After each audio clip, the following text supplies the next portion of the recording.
Lecteurs, téléspectateurs, internautes, amis du jour, bonjour. Bienvenue sur notre émission Kalamba entre nous, qui est une émission qui donne la parole à ceux qui font l'Afrique d'aujourd'hui et de demain. Aujourd'hui, nous recevons un homme clé du dispositif de l'URCA Europe qui va se présenter. Merci. Je suis Fred Edgar Gassia, président du comité fédéral Europe du parti politique Union pour le renouveau centrafricain, que préside son Excellence Anissé Georges Doligere, et je suis en même temps son porte-parole au niveau européen. Pouvez-vous nous parler un peu du dynamisme qui a conduit à la création de ce parti?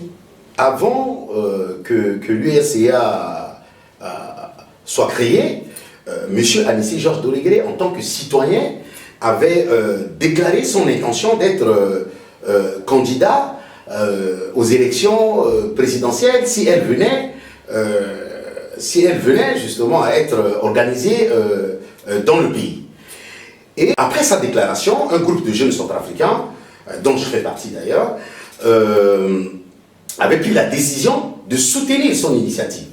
Donc nous avons mis en place à l'époque ce que nous avons appelé la task force pour venir en appui à l'initiative de M. Anissé Georges Doligere. Et le fait justement que cette initiative citoyenne et individuelle s'est mue vers la création d'un parti politique, pour nous, ne peut que nous enchanter. Mais pourquoi un parti politique? Parce qu'aujourd'hui, il y a un constat simple que la République centrafricaine compte beaucoup plus de partis politiques que d'entreprises. Pourquoi un parti politique? Vous savez, le fait d'avoir dans un pays plusieurs partis politiques n'est pas mauvais en soi. Ce que nous regrettons en République centrafricaine, on peut se le dire, c'est que voilà, ces partis se sont multipliés simplement parce qu'il y a eu un laxisme de la part des autorités centrafricaines, les différentes autorités qui se sont succédées au sommet de l'État. Si on observait simplement la loi organique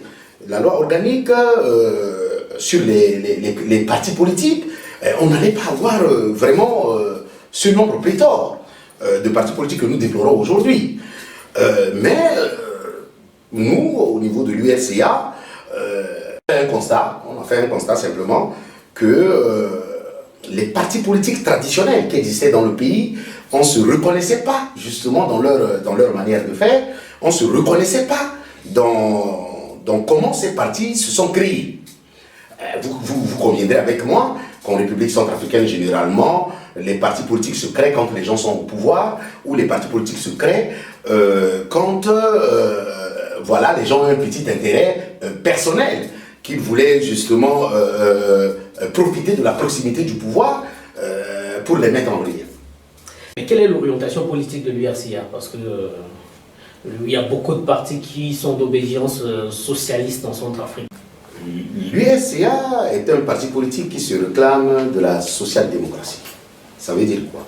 Ça veut dire que nous nous engageons au sein de l'URCA de créer des conditions pour que le peuple centrafricain puisse s'épanouir justement dans le pays.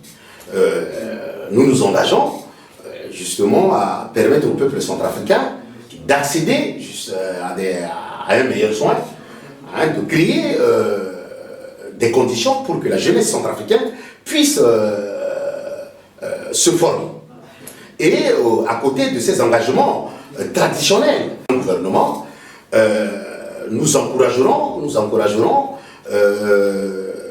l'initiative privée. Nous nous engageons également à créer des conditions pour que des investisseurs extérieurs s'intéressent à notre pays et nous créerons également des conditions pour que les jeunes centrafricains puissent s'investir dans le secteur privé.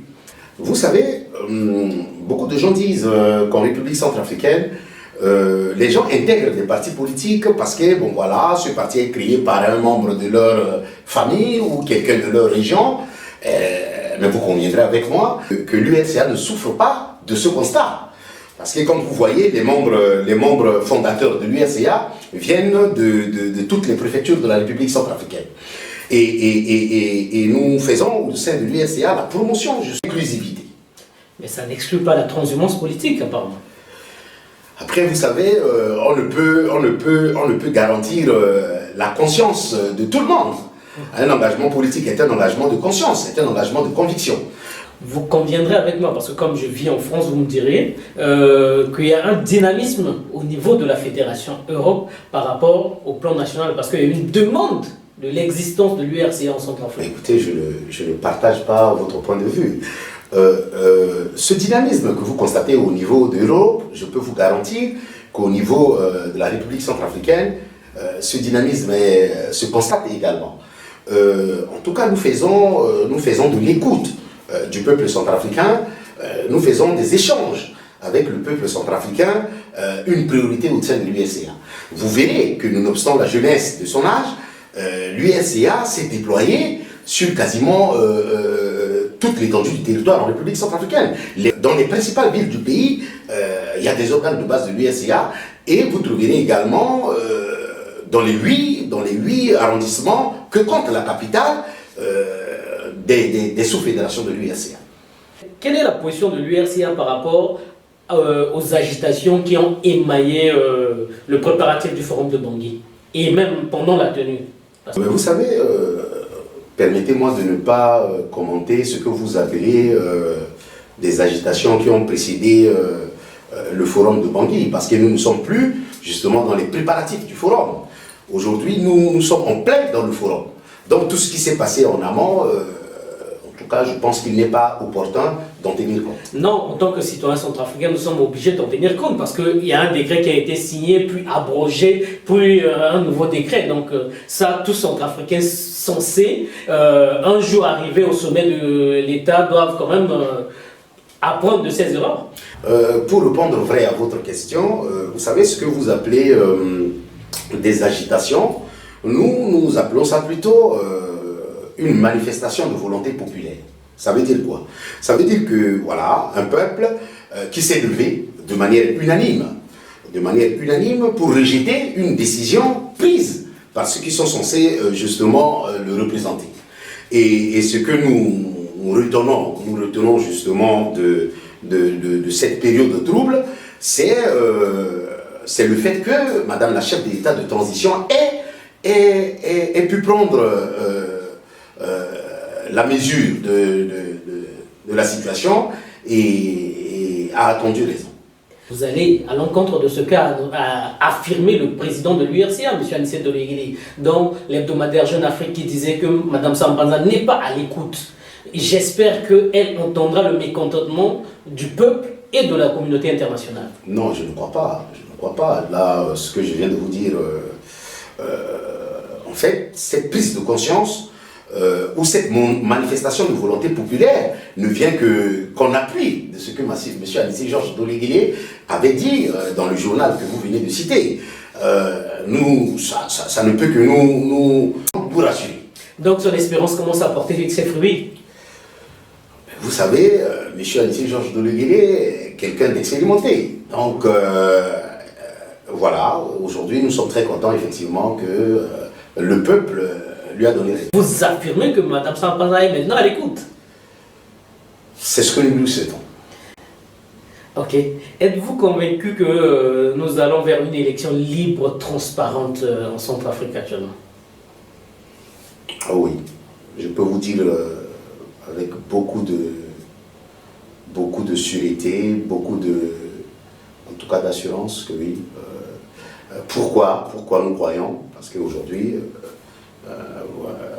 on peut constater tranquillement que ce qui fait généralement des difficultés ou qui engendre des contestations après les élections, c'est quand ces élections sont organisées par les gens qui tiennent le pouvoir et qui y participent également en tant que des candidats. Aujourd'hui, ce n'est pas le cas. Donc, pour nous, le fait que ces autorités-là, ces autorités de transition, ne prendront pas part à ces élections comme des candidats, le fait que la communauté internationale sera aux côtés du peuple centrafricain constitue quand même un gain d'assurance. Parlons de la communauté internationale. On a connu une expérience avec la Guinée-Conakry. que le candidat de la communauté internationale va toujours finir par s'imposer sur le candidat du peuple. Quelles sont les dispositions qui ont été prises par rapport à la République centrafricaine? Ou votre candidat sera le candidat de la communauté internationale peut-être? Je n'ai pas connaissance de cette expérience guinéenne que vous évoquez. Vous savez, l'USCA n'a pas encore de candidat, je vous rappelle, à ces élections. Le congrès de l'USCA va se tenir bientôt et l'USCA va se choisir justement un candidat. Mais dire et déclarer maintenant que le candidat de l'USCA est le candidat de la communauté internationale, ça serait un anachronisme. Évidemment, on sait déjà que le candidat de l'URCA sera toujours le président fondateur de l'URCA, donc ça c'est un secret de polichinelle. Ça n'engage que vous. On a connu 2 transitions sous les accords de Libreville. Donc, estimez-vous normal que Maître Nicolas Tchangay et Maître Crépin Mbolingomba, qui fut, j'ai dit, ministre sous l'ère d'Otodia, puissent être candidats à l'élection présidentielle? Comme vous le savez, l'USCA n'est pas signataire des accords de Libreville. L'USCA n'a participé à des rencontres, à aucune rencontre avant la prise de pouvoir de M. Ndjoto-Dia. Donc, ces accords engagent la conscience de ceux qui l'ont signé. Et je peux vous dire que l'USCA n'a pas la prétention de se substituer aux autorités qui ont en charge l'organisation ou la validation des candidatures. Mais nous parlons de l'interprétation des textes. Hein, comme je vous disais tantôt, il y a des autorités qui sont investies justement pour veiller à l'application des textes régissant justement ces prochaines élections-là. Nous ne pouvons pas nous substituer justement à ces autorités. Vous êtes de la même génération que certains jeunes leaders en politique qui sont en train d'émerger, en l'occurrence Maître Crépin Mbolingomba et l'ambassadeur Charles Hervé Duban. Quelles sont vos relations avec ces 2 personnalités? Vous savez, j'entretiens avec les ministres que vous venez de citer des relations de fraternité. Charles Armel Douban, pour moi, est un grand frère. J'ai beaucoup appris de son expérience. Nous avons eu à militer dans des mouvements estudiantins ensemble. Crépin Mbolingomba, pour moi, est un frère. Avec Crépin Mbolingomba, nous avons parcouru une bonne distance sur le chemin de la vie au point de créer des liens que nous déclarons tous les 2 inaltérables. Et je vous apprends que ma fille aînée appelle Maître Mbolingomba Papa Crépin. C'est un lien très serré alors.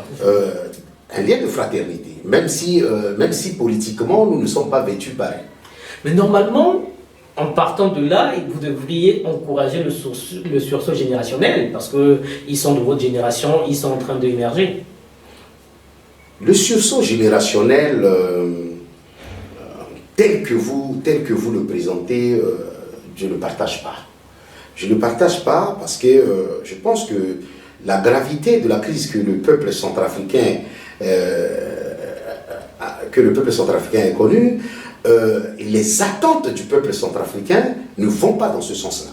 Aujourd'hui, le peuple centrafricain attend de se donner justement des dirigeants capables de trouver des solutions à sa souffrance. Le peuple centrafricain attend de se donner justement des dirigeants qui soient capables justement de le porter sur la voie de développement, qui sont à l'écoute justement de ses besoins et qui seront audibles au niveau de la communauté internationale et qui seront également capables non seulement de mobiliser les moyens pour venir au secours du peuple centrafricain, mais et surtout qui seront capables d'identifier des compétences au niveau de la République centrafricaine pour les mettre justement à contribution pour ce projet de développement. Croyez-vous que la mentalité centrafricaine est arrivée à maturité pour qu'on puisse aborder ce que les psychologues appellent la résilience, c'est-à-dire que le déclic après le choc? Vous constaterez que c'est généralement dans des moments de difficulté que les gens trouvent des solutions parfois inespérées hein, pour améliorer justement leurs conditions. Et je pense que cette crise que la République centrafricaine a connue, en dépit de sa gravité et en dépit du traumatisme psychologique qu'elle peut avoir sur le peuple centrafricain, je crois que ce peuple-là, fort justement de ce constat négatif, fort de cette expérience douloureuse, se donnera en tout cas les moyens de se doter des dirigeants qui prendront en compte leurs préoccupations et qui les aideront justement et qui travailleront pour les sortir justement de ce gouffre-là. Je vous remercie. En tout cas, permettez-moi de vous dire que votre initiative a été un honneur pour nous. Merci. Merci.